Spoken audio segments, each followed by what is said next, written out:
So నేను record okay చేస్తున్నాను అండి. మన కన్వర్జేషన్ని. ఆస్ట్రాలజీ కేస్ ఓకే స్టడీకి సార్. యూట్యూబ్లో పెడతాం మరి. ఓకేనా? Okay sir. Right. Birth details చెప్పండి. 16th August 1981 sir. Okay. Time time night 10:23 అండి. 23 నిమిషాలు. బర్త్ ప్లేస్ బర్త్ ప్లేస్ ఇక్కడ Lingampalli sir, Hyderabad. Hyderabad. Okay. So ఏదైతే అవునండి. ఉందో బర్త్ టైంని 20 ఇప్పుడు మీకు ఓల్డ్ డేస్ లో డిజిటల్ క్లాక్ 81 కదా, అంటే ఆల్మోస్ట్ 42-43 ఏళ్ల క్రితం, 44 ఏళ్ళు అవుతుంది. అవునండి. సో అప్పుడు డిజిటల్ క్లాక్స్ కన్నా హ్యాండ్ క్లాక్స్, వాల్ క్లాక్స్ వాడేవాళ్ళు కదా. అవునండి. సో ఇంకోటి ఏం చేసేవాళ్ళు అంటే మన వాళ్ళు చాలా ఇంటెలిజెన్స్ తో 10 నిమిషాలు ఫాస్ట్ కూడా పెట్టేటోళ్ళు కాదంటారా? ఓకే. అవునండి, కరెక్ట్. తర్వాత birth time baby delivery important కానీ బర్త్ టైం ఇంపార్టెంట్ కాదు కాబట్టి బేబీని అంతా క్లీన్ చేశాక చక్కగా ఇన్ఫర్మేషన్ బయటకు వచ్చి చెప్పేవాళ్ళు, తెలుసా? అవునండి. అవును. సో మీ బర్త్ టైం ఈజీగా 10 నిమిషాలు వెనక్కి వెళ్ళడానికి ఎటువంటి డౌట్ లేదని నేను అనుకుంటున్నాను. ఏమంటారు? ఓకే. ఏమో సార్, అయి ఉండొచ్చు, ఎందుకంటే మీరు అబ్జర్వ్ చేసి ఉంటారు కాబట్టి చాలా కేసులు అయి ఉండే.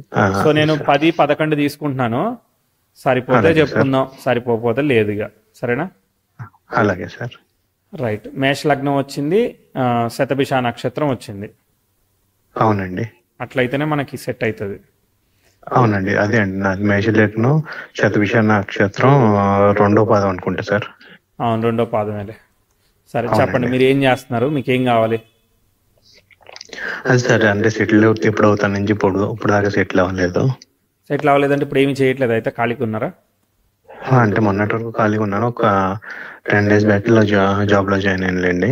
ఏం జాబ్ అది? మధ్యలో నాది టీచింగ్ అండి. టీచింగ్. అంతకుముందు ఎన్ని రోజులు ఖాళీగా ఉన్నారు? అంతకుముందు యాక్చువల్గా నాకు 2021 వరకు జాబ్ చేశానండి. దాని తర్వాత కరోనా వచ్చి సైడ్ ఎఫెక్ట్స్ వల్ల హెల్త్ ఇష్యూస్ బాగా వచ్చి ఇంట్లోనే ఉండిపోయాను సార్. 21 బిఫోర్ చేసిన జాబ్ ఏంటిది? టీచింగ్ ఏనా? అది సాఫ్ట్వేర్ సార్. సాఫ్ట్వేర్ లో ఏంటిది అది? నాది డిజైనింగ్ సైడ్ సార్. వెబ్సైట్ డిజైనింగా? లేదు సార్, ఇదేంటి గేమ్ డిజైనింగ్ సార్. ఏంటిది అది please? Game sir. Game. Okay okay. Games design చేస్తారు, ఆన్లైన్ గేమ్స్ డిజైన్ చేస్తారు. అవునండి. Okay, right got it. దానిలో మీరు కోడింగ్ చేయాలా? కోడింగ్ అక్కర్లేదు సార్. Okay okay okay. మనకి ఏం వాడతారు? ఫోటోషాప్ అట్లాంటివి వాడతారా? అవునండి, 3D అప్లికేషన్స్ వాడతామండి. 3D applications. Okay okay, right. సరే, ఓకే. సో చూద్దాము ఒకసారి, మనం టైం వెనక్కి వెళ్దాం, ఎలా ఉందో దాన్ని బట్టి మనం అర్థం చేసుకుందాం. సో ఇప్పుడు 44 నడుస్తున్నాయి, 43 అయిపోయి 44 నడుస్తున్నాయి.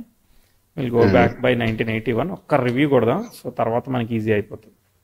ఓకే అండి. లగ్నాధిపతి 3లో ఉన్నాడు, గురు నక్షత్రంలో. మీకు శుక్రుడు కేతు ఒకే నక్షత్రంలో ఉండి డిస్టర్బ్ అయ్యారు. సో ఏంటిది? 7th లార్డ్ డిస్టర్బ్ అయ్యాడు అనమాట. ఆయనే కళత్ర కారకుడు అయ్యాడు. 7th లార్డ్ నక్షత్రంలో ఎవ్వరూ లేరు. ఓకే, కాబట్టి మ్యారేజ్ అవ్వడానికి చాలా ఛాలెంజ్ అయిందా? లేదు సార్, మ్యారేజ్ ఎర్లీగానే అయిపోయిందండి, 27 years అయింది.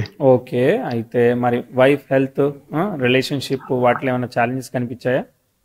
లేదు సార్, బాగానే ఉంది సార్. అది కూడా బాగుంది. ఓకే, సరే మరి అయితే మరి జాగ్రత్తగా చూద్దాం. మరి మేష లగ్నానికి లగ్నాధిపతి 3యంలో ఉన్నాడు, భాగ్యాధిపతి నక్షత్రంలో ఉన్నాడు. అయితే వాళ్ళందరూ ఎక్కడున్నారు? 6వ ఇంట్లో గురువు, శని, తర్వాత శుక్రుడు, వీళ్ళందరూ కలిసి ఉన్నారనమాట. సో ఇక్కడ ఎవరు లీడ్ చేస్తున్నారు? గురువు లగ్నాధిపతి చేత చూడబడడం వల్ల దిగ్బలాన్ని పొందాడు. శని దశమంతో కనెక్షన్ ఏమీ లేదా, ఉంది. సప్తమంతో కనెక్షన్ లేదా, ఉంది. తర్వాత శనికి కనెక్షన్ వచ్చింది. శుక్రుడు చతుర్థాధిపతి, శుక్రుడు యొక్క నక్షత్రాధిపతి రవి అయ్యి చంద్రుడి చేత చూడబడుతున్నాడు. సో శుక్రుడు ద బ్రైటెస్ట్ వన్ కదా, సో శుక్రుడే లీడ్ చేస్తున్నాడు 6000ని.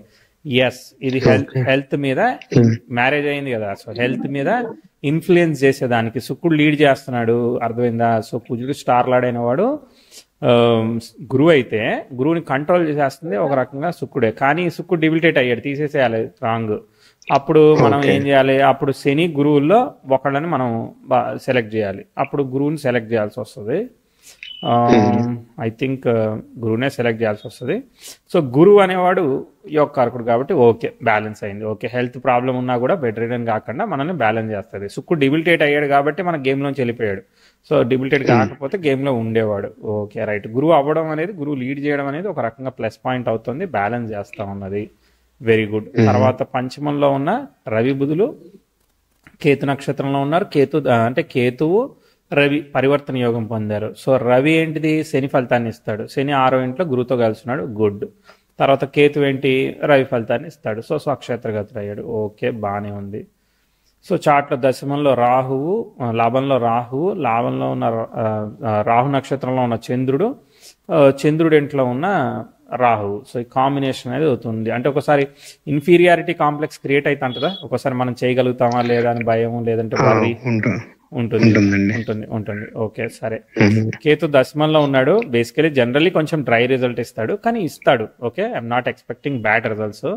చార్ట్ అయితే మరీ సీరియస్ గా బ్యాడ్ ఏమీ లేదు, బానే ఉంది. కానీ రాహు యొక్క స్టార్ లార్డ్ అయిన శని గురువుతో కలిసి ఉండడం వల్ల 6లో కొంత దోషం, అంటే 6th house related to the health ఒక్కోసారి వీక్ అయినప్పుడు అప్పులు కానీ, లేదంటే హెల్త్ కానీ, లేదంటే రిలేటివ్స్తో రిలేషన్షిప్ కానీ, ఇట్లాంటి కొన్ని కాంట్రవర్సీ థింగ్స్ లో ఇన్వాల్వ్ చేస్తే ఒకసారి ఫాదర్ ప్రోగ్రెస్ మీద కూడా ఇంపాక్ట్ చేయొచ్చు. అది టైం బట్టి నేను స్పెసిఫై చేస్తాను. ఒకసారి టైం రివ్యూ చేద్దాము, అప్పుడు మనకి దశ ఎలా జరిగింది అనే దాన్ని బట్టి అర్థమవుతుంది. అర్థమైందా? మీ లైఫ్ జరిగినంత వరకు చూసుకుంటారు, నేను బ్రాడ్ గా చూస్తాను. అందుకే మన ఇద్దరికి కొంత డిఫరెన్స్ వస్తుంది కామన్ గా. చూద్దాం.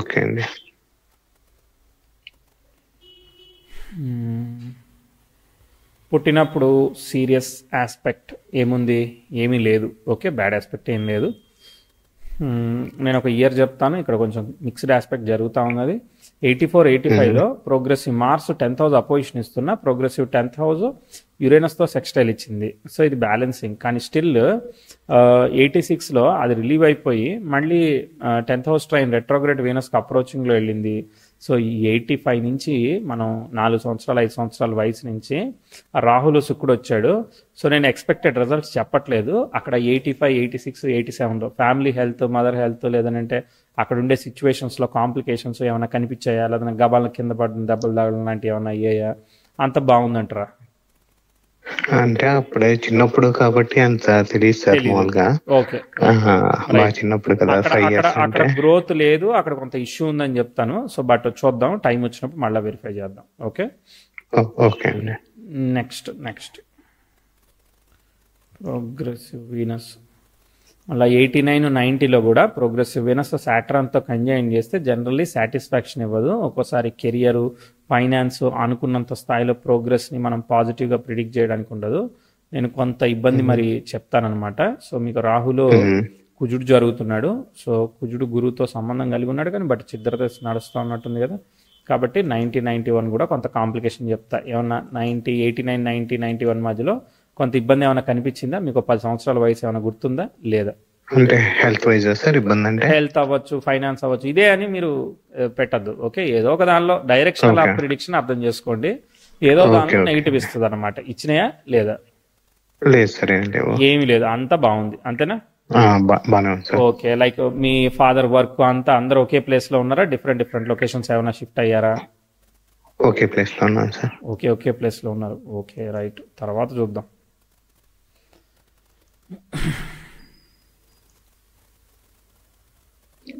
తర్వాత మళ్ళీ వచ్చినప్పుడు అవకాశం. ఇప్పుడు అంతా సెల్ఫ్ ఎఫర్ట్ అండి, ఇక నేను ప్రోగ్రెస్ చెప్పను. గురుదశ వచ్చింది, గురు స్టార్లో లాభంలో ఉన్నాడు, బాగున్నాడు. మీకు ఒక అవకాశం చెప్తాను. 90 ప్రోగ్రెసివ్ వీనస్ 22 degrees ఆస్పెక్ట్ లేదు. ఓకే వెయిట్, సెల్ఫ్ ఎఫర్ట్ ఇస్తుంది. అవకాశం కోసం వెయిటింగ్ నేను. సో ఇప్పుడు 99-2000 సంవత్సరంలో మీకు ప్రోగ్రెస్, ఇంప్రూవ్మెంట్ వచ్చినట్టు అనిపించినాయా లేదా? లేదు సార్. మీ చదువు ప్రోగ్రెస్ అవ్వడం కానీ, ఫ్యామిలీలో ఇంప్రూవ్మెంట్ ఏమి రాలేదు? కొంచెం చదువు కొంచెం డిస్టర్బెన్సెస్ వచ్చాయి సార్. ప్రోగ్రెస్ కాదు, డిస్టర్బెన్స్ వచ్చింది, రైట్? అవునండి. అంటే డిస్టర్బెన్స్ అంటే ఏమన్నా లవ్ రిలేషన్షిప్ ఫెయిల్ అయిందా, లేదంటే ఏమైతా ఉంది? లేదు, చదువే ఇంటర్మీడియట్ ఇది డిస్టర్బ్ అయింది. డిస్టర్బ్ అవడం అంటే మీరు చదవట్లేదా, లేదంటే ఎట్లా సరదాగా తిరుగుతున్నారా? అంటే ఇంకా చదువు కొంచెం నెగ్లెక్ట్ చేసి తిరగటం ఆ టైప్. తిరగడం లాంటిది, ఎందుకంటే ప్రోగ్రెసివ్ వీనస్ మార్స్తో స్క్వేర్ అవుతున్నాడు, ఎంజాయ్మెంట్ ఇస్తాడు ఒక్కోసారి. ఆ, తర్వాత నెక్స్ట్ చూద్దాం. కానీ ఇక్కడ 10th హౌస్ ట్రైన్ సాటర్న్ జరిగింది, మరి మీకు కొంచెం డిలే అయిన తర్వాత అయినా కానీ మరి వస్తుందేమో అని అనుకుంటున్నాను. కానీ మళ్ళీ ఇంకో కాంప్లికేటెడ్ ఆస్పెక్ట్ ఉంది, చెప్తాను. 2002లో ప్రోగ్రెసివ్ 2001లో progressive Venus 10th house square ఇస్తున్నాడు. ఇది కూడా కొంచెం కాంప్లికేటెడ్ అనమాట. సన్ బుక్తి జరుగుతుంది, సన్ సాటర్న్ రిప్రజెంట్స్ ఇబ్బంది లేదు, అయినా కూడా ఇది ఒక బ్యాడ్ ప్రోగ్రెషన్. కాబట్టి ఏంటంటే మీరు ఫర్దర్గా ముందుకెళ్ళడానికి, కెరియర్ ప్రోగ్రెస్ అవ్వడానికి ముందుకు పోనీయకుండా కొంత అబ్స్ట్రకల్ని క్రియేట్ చేయాలన్నమాట. అంటే మీ ఎడ్యుకేషన్ అవన్నీ మంచి సాగుతున్నాయా, మళ్ళీ దానిలో కూడా మళ్ళీ మీరు ఏమైనా ఇబ్బంది చెప్తారా? పర్వాలేదు సార్, ఇప్పుడు బాగానే ఉంది. ఓకే, బాగుంది ఇప్పుడు మీకు యాక్చువల్లీ. రైట్, అంటే everything is going in opposite direction మనది. ఓకేనా, వెయిట్ అంటే ప్రిడిక్షన్ అనుకున్నట్టు పోవట్లేదు. ఓకే, తర్వాత నెక్స్ట్ 2003, 2004లో మీకు మళ్ళా నేను ఇంప్రూవ్మెంట్ ప్రిడిక్ట్ చేయాలి. Progressive Venus sextile natal sun జరుగుతుంది, మంచి ఆస్పెక్ట్. కాబట్టి నేను ప్రోగ్రెస్ ఇంప్రూవ్మెంట్ చెప్తాను మీకు. ఉద్యోగం, చదువు వాటిలో ఇంతకు ముందు కన్నా బెటర్ దాన్ బిఫోర్ ప్రోగ్రెస్ అవ్వాలి. అవుతున్నట్టు ఏమైనా అనిపిస్తుందా లేదా? అంటే సబ్జెక్ట్ విషయంలో కొత్త నేర్చుకోవటం అన్ని చేసాను సార్ అప్పుడు. మంచిగా ఉంది, అంటే ఎడ్యుకేషన్ వైజ్ అన్ని బాగానే ఉన్నాయి. ఎడ్యుకేషన్ వైజ్ బాగుంది. ఓకేనా, తర్వాత కూడా మంచిగానే చెప్తాను. 5 కానీ 6 కానీ 7 కానీ ఇదంతా కూడా గుడ్ డైరెక్షన్ లో పోతుంది చార్ట్. గుడ్ డైరెక్షన్ లో అంటే ఇంప్రూవ్మెంట్ సైడ్ పోతా ఉన్నది. మంచిగా మీరు స్టెప్ బై స్టెప్ ఎదగాలన్నమాట. అనిపించినాయా? అవునండి. ఓకే, 6 ఎండింగ్ జాబ్ వచ్చిందండి, ఇంకా అప్పుడు చేశాను, జాబ్ చేశాను, సాఫ్ట్వేర్ జాబ్ బాగానే ఉంది. ఇప్పుడేమి ఇబ్బంది చెప్పను, మంచిగా ఉందనే చెప్తాను. ఓకే, ఇదే టైంలో పెళ్లి కూడా అయిందన్నారు కదా? అవునండి. ఇప్పుడు శని అయింది. ఇప్పుడు శనే వివాహం జరిగింది. అప్పుడు దశాభుక్తులు బాగున్నాయి, అర్థమైందా? సో దశాభుక్తి బాగుంది కాబట్టి మ్యారేజ్ అనేది ప్లేస్ అవ్వడానికి శని యొక్క నక్షత్రాధిపతి అయిన చంద్రుడు, శని సప్తమాధిపతితో కలిసి ఉన్నాడు. ఓకే, సో ఇది అప్పుడే సెట్ అయిందా లేదంటే అంతకుముందే సెట్ అయిందా? ఇది అరేంజ్ మ్యారేజా? Arranged sir. ఓకే. ఎన్ని రోజుల క్రితం సెట్ అయింది? ఒక 8 months ముందు అలా సెట్ అయింది సార్. Okay, right. అప్పుడేమీ కాంప్లికేషన్ ఏం లేదు. సో కాబట్టి నేను మ్యారేజ్లో ప్రస్తుతానికి నెగిటివ్ చెప్పట్లేదు. ఓకే, అంటే టైం అనేది ప్రాబ్లం ఉన్న కాంబినేషన్ కి కనెక్ట్ కాలేదు అప్పుడు, అర్థమైందా? మనం ఏదైతే ప్రాబ్లం ప్రిడిక్ట్ చేస్తున్నాం అప్పుడు కనెక్ట్ కాలేదు కాబట్టి ఓకే. అయినా కానీ నేను నమ్మను. సో చూద్దాం, దాని తర్వాత మీకు ఎక్కడి వరకు వెళ్తుందో చెప్తాను. అప్పుడు దాకా అది బాగానే వెళ్తుంది చార్ట్. అంటే మీ వర్క్ ఇవన్నీ మీరు మెల్లగా చేసుకుంటూ ముందుకెళ్ళగలుగుతా ఉంటారు, అర్థమైందా? దాని తర్వాత జాబ్ ప్రాబ్లమ్స్ వచ్చాయి సార్. 2009 నుంచి ఆల్మోస్ట్ ఆల్ జాబ్ ప్రాబ్లమ్స్ వచ్చాయి. 2009 నుంచి ఆల్మోస్ట్ ఆల్ 18 వరకు. 14లో నేను ప్రాబ్లం చెప్తున్నాను, 14, 15లో మేజర్ ప్రాబ్లం చెప్తున్నాను. మీ ఉద్యోగం చెప్పండి. 14లోను 15లోను అక్కడ ఎలా ఉంది సిచ్యువేషన్? ఫైనాన్స్, రిలేషన్షిప్, లేదంటే వర్క్, ఇవన్నీ కూడా. రిలేషన్షిప్ బాగానే ఉంది కానీ సార్, ఫైనాన్స్, ఈ జాబ్ పెద్ద బాగాలేదండి. 14, 15లో బాగా డ్యామేజ్ చేసింది. Progressive 10th house opposition natal sun అంటే ఇక్కడి నుంచి ఇక ఏ రోజు ఉద్యోగం మానేద్దామా, ఏ రోజు బయటపడదామా అనేది నడుస్తుంది. ఇక అర్థమైందా? అవునండి. ఎందుకు చేస్తున్నాను ఈ ఉద్యోగం అన్నట్టుగా చేస్తుంది. ఓకే, అవునండి. ఇక 14 నుంచి నేను కాంప్లికేటెడ్ టైం చెప్తాను. 14, 15, 16 ఇక వెళ్తానే ఉంది, ఇక ఎడతెరపు లేకుండా వెళ్తుంది అనమాట, అర్థమైందా? అవునండి. ఇక దీనికి బ్రేక్ లేదు. ఒక నిమిషం బ్రేక్ వచ్చేంత వరకు చెప్తూనే ఉంటా problem. Okay,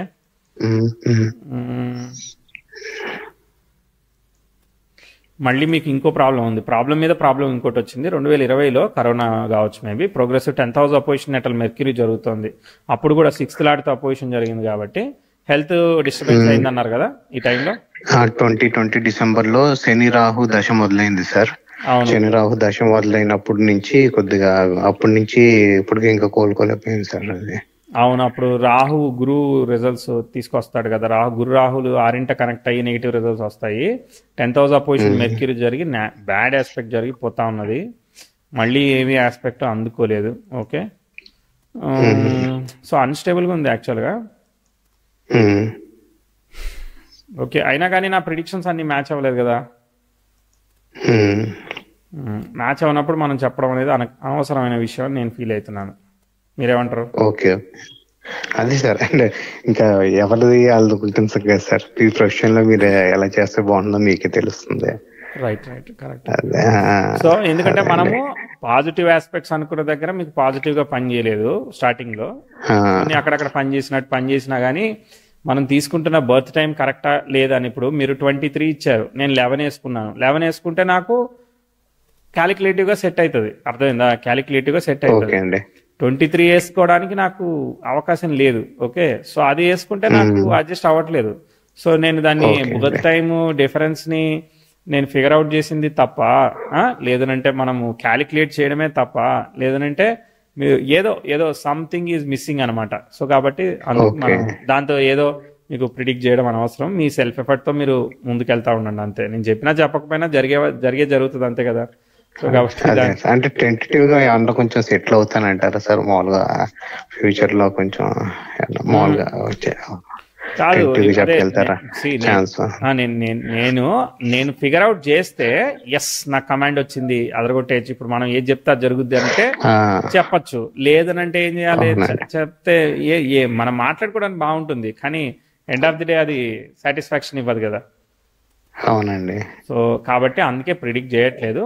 so we add అదే. ద రీసెర్చ్, ఒక ఒక లాగ్ మెయింటైన్ చేస్తాం. ఇదిగో దీనిలో మనం ఫెయిల్ అయ్యాము, ఇది అనుకున్నట్టుగా ముందుకు పోలేదు.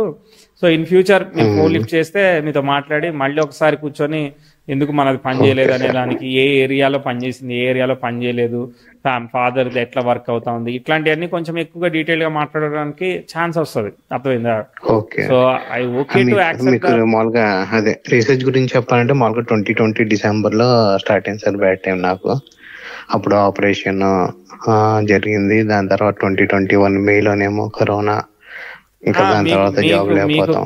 మీకు 14 దగ్గర నుంచి ప్రాబ్లం ఉందండి, అర్థమైందా? 14 దగ్గర నుంచి మన క్యాలిక్యులేషన్ ప్రకారం నెగిటివ్ గా నడుస్తా ఉన్నది. అప్పటి నుంచే మీకు జాబ్ లో సీరియస్ ఇష్యూస్ అవన్నీ కూడా 13 దగ్గర నుంచి స్టార్ట్ అయినాయి, అర్థమైందా? 13-14 దగ్గర నుంచి స్టార్ట్ అయ్యి అది మెల్లమెల్లగా గట్టిగా తీసుకొని పోయిందనమాట. మీకు హెల్త్ ఇష్యూ ఏమొచ్చిందండి?